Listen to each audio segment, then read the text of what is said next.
So welcome, Jonathan DiVincenzo, Yeah. CEO and co-founder of Impart Security. Thanks for coming on, dude. How are you? Absolutely. I'm doing very well. Thank you. I'm Good. excited to be at BlackHat this year.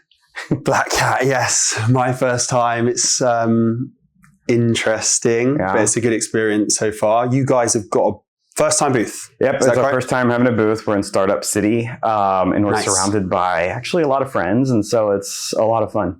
Yeah, I can imagine. Yeah. What's I haven't had a chance to get down there at the moment. What's it like down there? People are still setting things up, but you have their really monstrous booths that companies have a ton of money and they're super cool. And then, then over in Startup City, where I like to live, you get to go and see what new companies are doing and new technologies are coming out.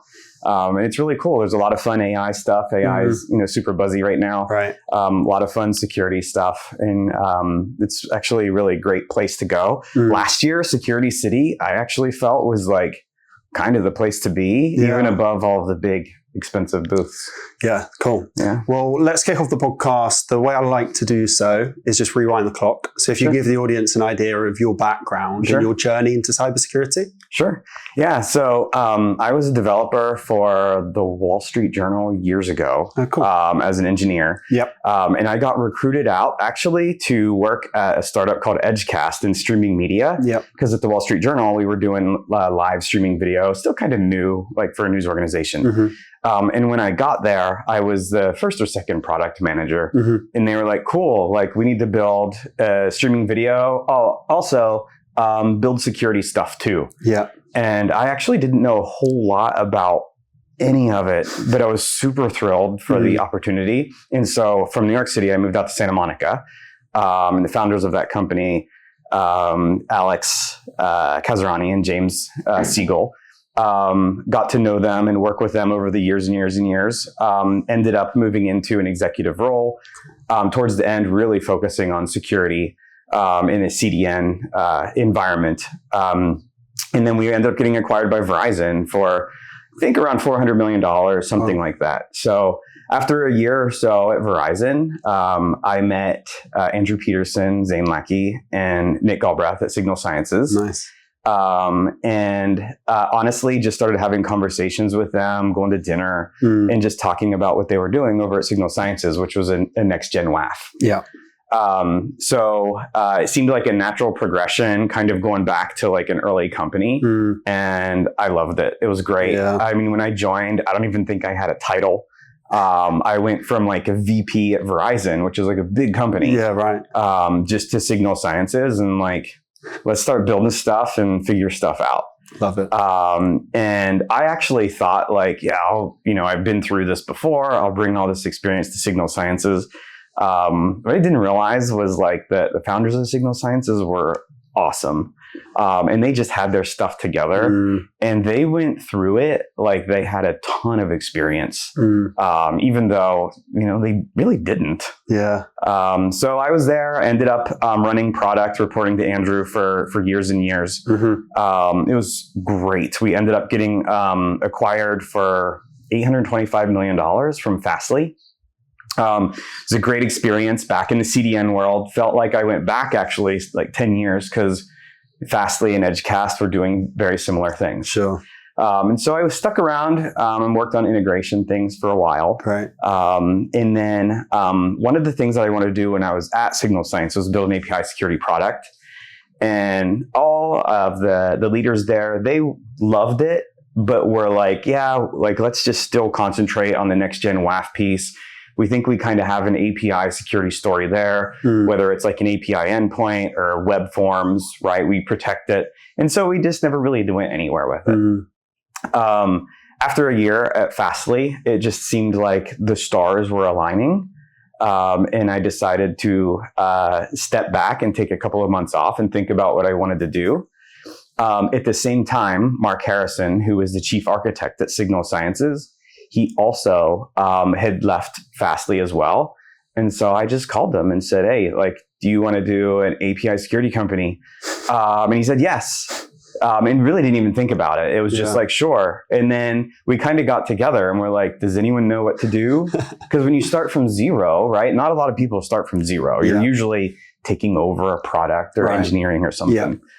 And so we started, and that's really where Impart Security came from. We knew we wanted to invest really heavily in the technology.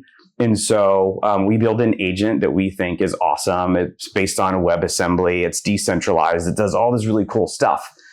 So we had all this technology, but it was like, that wasn't a solution to a problem. That was just cool technology. Right. And so we were like, we can solve API security using this, right? So the idea though is that the agent that we're building, we want to eventually like own security on like containers, servers, right, where our agent is running. And so we'll build new functionality and new security apps to run in there, like as time goes on. Very cool. Yeah.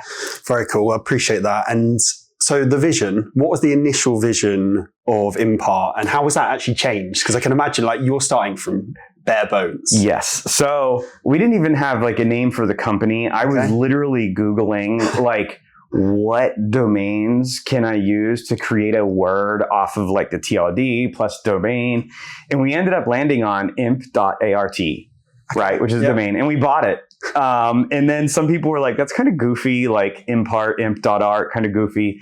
So then we ended up buying impart.security. And then we moved like imp.art to be like our URL shortener. So, but that's really just how it happened is I was just looking for like, can I create some type of a creative domain that people will remember? And what are some of the initial or maybe one or two challenges that you face building from, okay, we're doing this? Well, we felt like, okay, API security is like, it's not, APIs aren't new. They've been around for a while. APIs have exploded in usefulness and they continue to, right? They're just like really growing, massive numbers of APIs being built.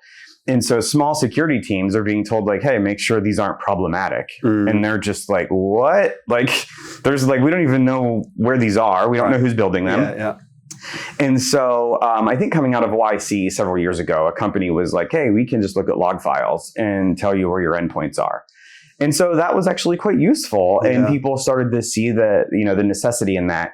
We saw that like, but logs don't have a whole lot of information in there. We come from being a CDN. We come from being inline. We come from looking at entire requests and making really smart real-time decisions.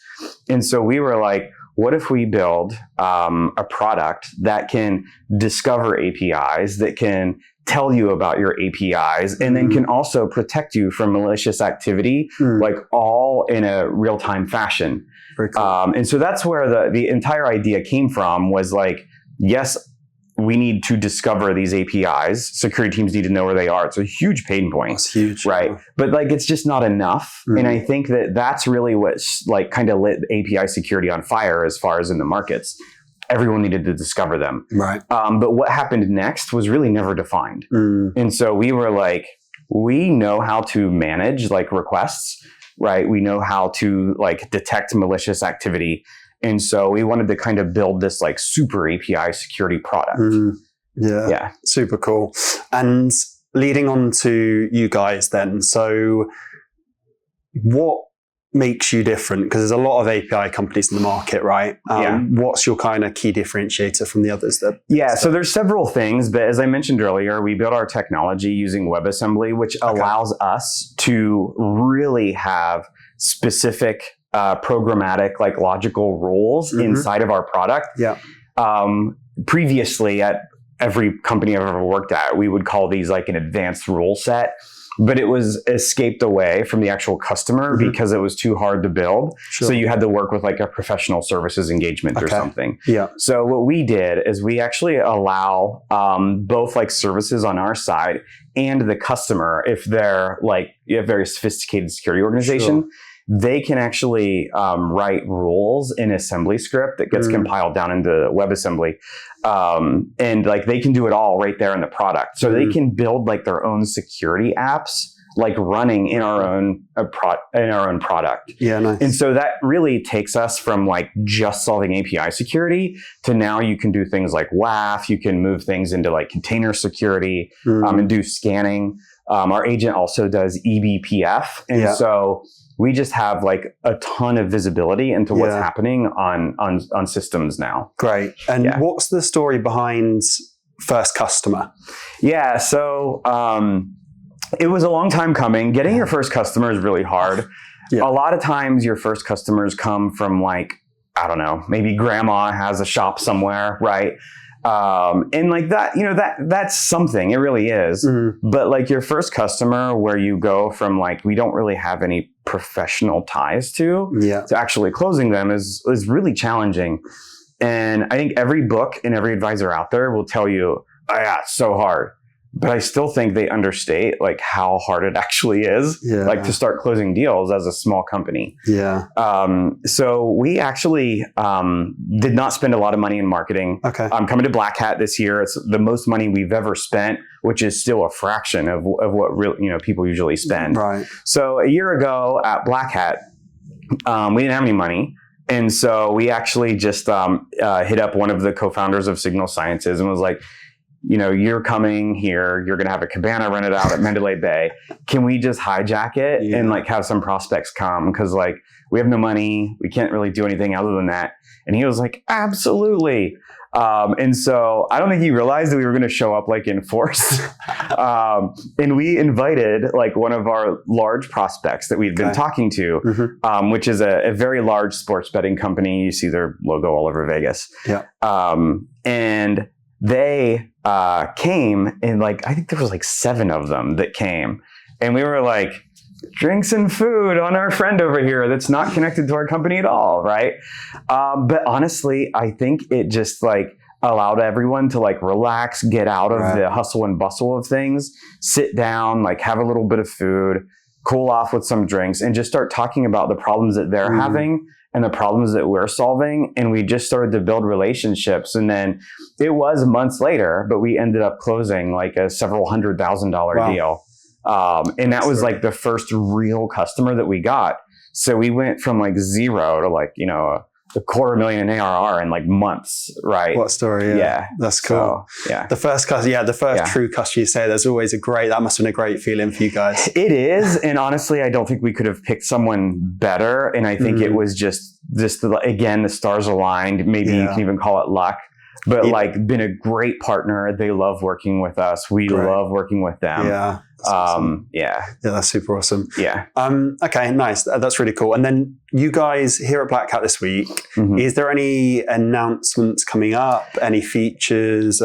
So one of the things we've been focused on for the past several years is like API security. But as I mentioned about how we've been building things, it was more like we were using the technology that we have to solve this problem really well. Right. So what we're going to start talking about now is like, we're not just limited to that. Right. And so like, yes, we have API security, but now we have like a full WAF that we would call like, I don't know, 3rd generation, next gen WAF. Like, I don't even think there's a name for it yet. But what it's doing is really bridging like what you would expect out of a WAF, but with like API security and kind of bringing it all together. And we're going to continue to add like new security style applications to the console. And what's great about it is like once Impart is installed, like you can just kind of go in and check like what it is that you want from the product. And you've already, like the install has already happened. Makes sense. Right. So it's pretty cool. That's cool. Okay. Is that out now or is that? Yeah, it is. It is out now. Cool. We haven't really started like marketing or selling it, but that's what we're going to start really talking about this week. This is why we're here, right? Okay, nice. And rewind. So where are you guys at in terms of business? So you're VC backed, right? Yeah, we're VC backed. We have CRV. Cool. CRV has been a really great partner. We have Marc and Brittany Walker. Marc was, I believe he led the Series B at Signal Sciences. Oh, cool. So he was on the board at Signal Sciences. And so when we were talking about doing something, he was just kind of like, SigSci has been a great success. Like, why not like get involved with Impart? Right. 100%. That's cool. And what's the objectives for you guys? Maybe seeing out H2 and into next year as a business? Is there any like big milestones that you've got?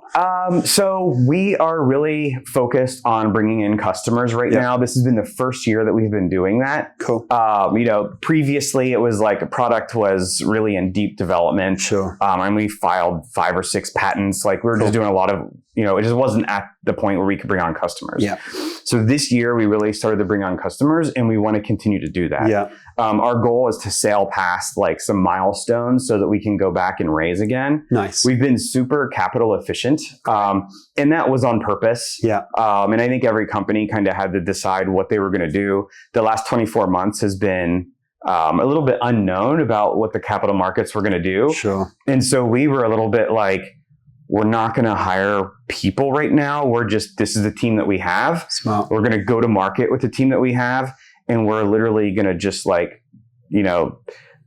keep pushing through until we start to see, some of that product market fit. Yeah. And until we get there, we're not going to grow the team so that we didn't get into a capital crunch situation. Seen it so many times, right, over the last 3 years. And that makes a lot of sense. Are you still founder led, you guys? Yes. Then? Cool. Mm-hmm. Okay. Yep. So there's so much room for growth. Yep, for sure. We do have an account rep that we work with, but again, we worked with him at Signal Sciences. So he's so much more than that, right? He's the one who brought in here's a lot of the AI automation for outbounds. This is how you connect everything.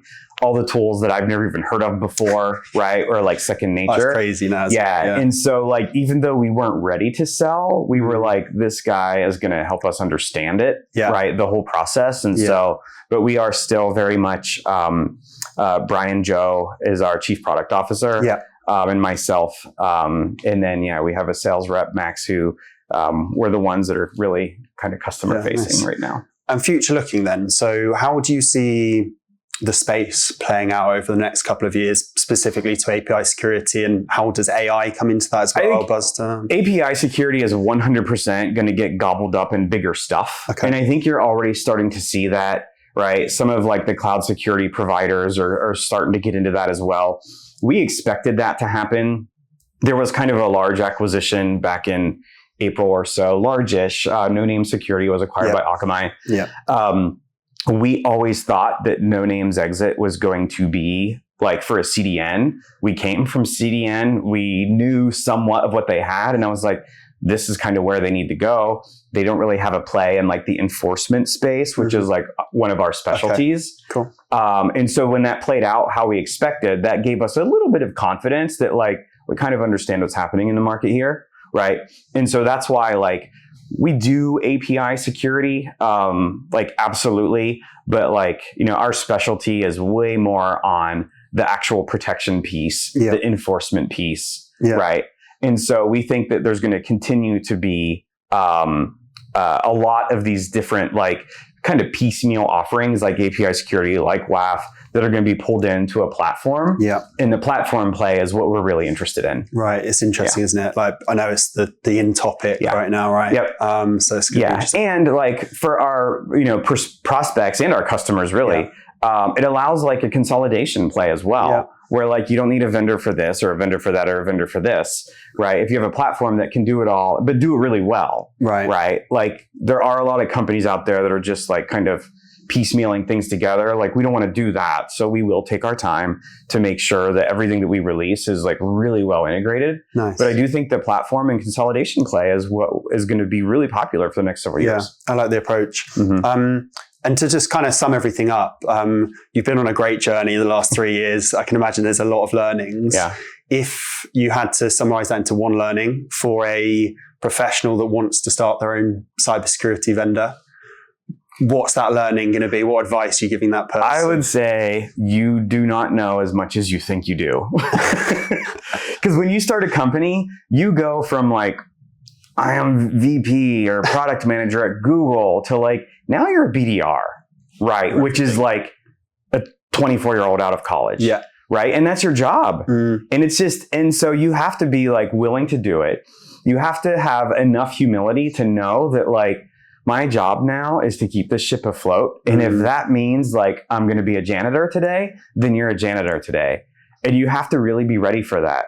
I think by default, everyone thinks CEO, you're going to be, Jamie Dimon at JP Morgan, right? Who's just out there pushing wisdom, and that's their job, financial wisdom. And the reality is when you're starting a company, you are really kind of resetting almost everything. You're taking your life's learnings, which are important, right? And then you're starting over and you got to fill in all these gaps that you know nothing about. It's a grind, right? Yeah, it really is. It really is a true grind. It really is. And you just have to be ready for it. Yeah. So, but it can be rewarding, right? Yeah, absolutely. Yeah. You go out to dinner with even just your team and you're like, hey, everybody is here because they believe in like what we're doing. Yeah, right. And so that's very fulfilling. Well, Jonathan, it's been an absolute pleasure to have you on, dude. Thanks for coming on, man. Yeah, of course. See you soon. Thanks. Thank you for listening to this very special BlackHat 2024 edition of CyberBytes, the podcast. If you did enjoy the episode, please like, subscribe, and share with your colleagues and friends. If you're a candidate looking for a new role or a hiring manager looking for their next technical or GTM hire, then please reach out directly or via our company email info@aspironsearch.com.